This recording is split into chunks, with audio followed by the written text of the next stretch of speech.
ఎడారిలో సెలయేర్లు. జూలై 3. దున్నువాడు విత్తుటకు నిత్యము తన పొలము దున్నునా. యెషయా 28:24.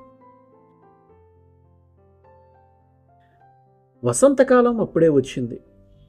ఒకరోజు నేను ఓ పచ్చిక మైదానం మీదుగా వెళ్తున్నాను. గడ్డి మెత్తగా పట్టు కుచ్చులాగా ఉంది. మైదానంలో ఓ చివరగా ఒక పెద్ద చెట్టు. అది ఎన్నెన్నో పక్షులకి నివాస స్థానం. ఆ మైదానంలో వీచే చల్లని గాలి అంతా ఆ పక్షుల కిలకిల రావాలతో నిండిపోయి ఉంది. ఆ చెట్టు క్రింద ఒక ఆవు పడుకొని నెమరు వేస్తుంది.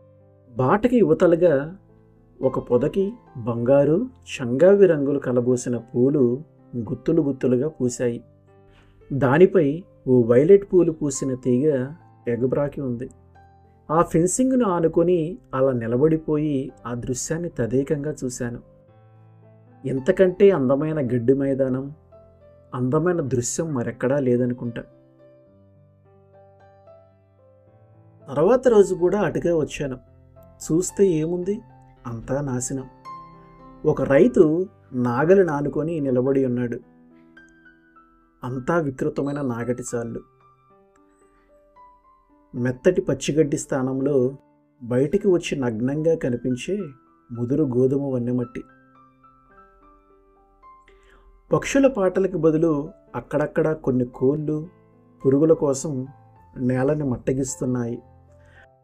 ఆ పూల పొద, వైలెట్ పూలు పూసిన లతలు ఏమైపోయాయో చాలా బాధపడ్డాను. ఇంత అందమైన దృశ్యాన్ని పాడు చేయటానికి ఆ రైతుకి మనసెలా ఒప్పిద్ది? అంతలోనే ఒక అదృశ్య హస్తం నా కళ్ళు తెరిపించింది. నా మనోనేత్రాల ముందు ఓ రూపం కదలాడింది.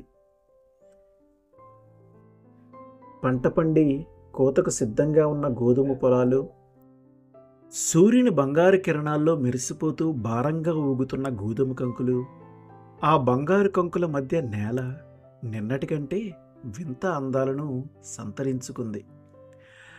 మన పరమ సేద్యగాడు వచ్చి మన హృదయాలను నాగలతో లోతుగా దున్నేటప్పుడు మనకి ఎంతో అందంగా కనిపించిన వాటిని త్రవ్వి వేళ్లతో సహా పెకలించినప్పుడు, బాధగా చూస్తున్న మన కంటికి ఆ ఎర్రని నేల మాత్రమే కనిపించినప్పుడు మనకి ఈ దర్శనం కలగాలి. పుష్కలంగా పండి కోతకు సిద్ధంగా ఉన్న పొలాన్ని మన ఆత్మనేత్రాలతో చూడాలి. దేవుడు నా ఆత్మను దున్నుతుంటే నేనెందుకు పెనుగులాడాలి? సగం పనిచేసి వదిలేసే సోమరి రైతు కాదే నా దేవుడు. పంట పండించటం కోసమే ఆయన ఇది చేస్తున్నాడు. ఆమేన్.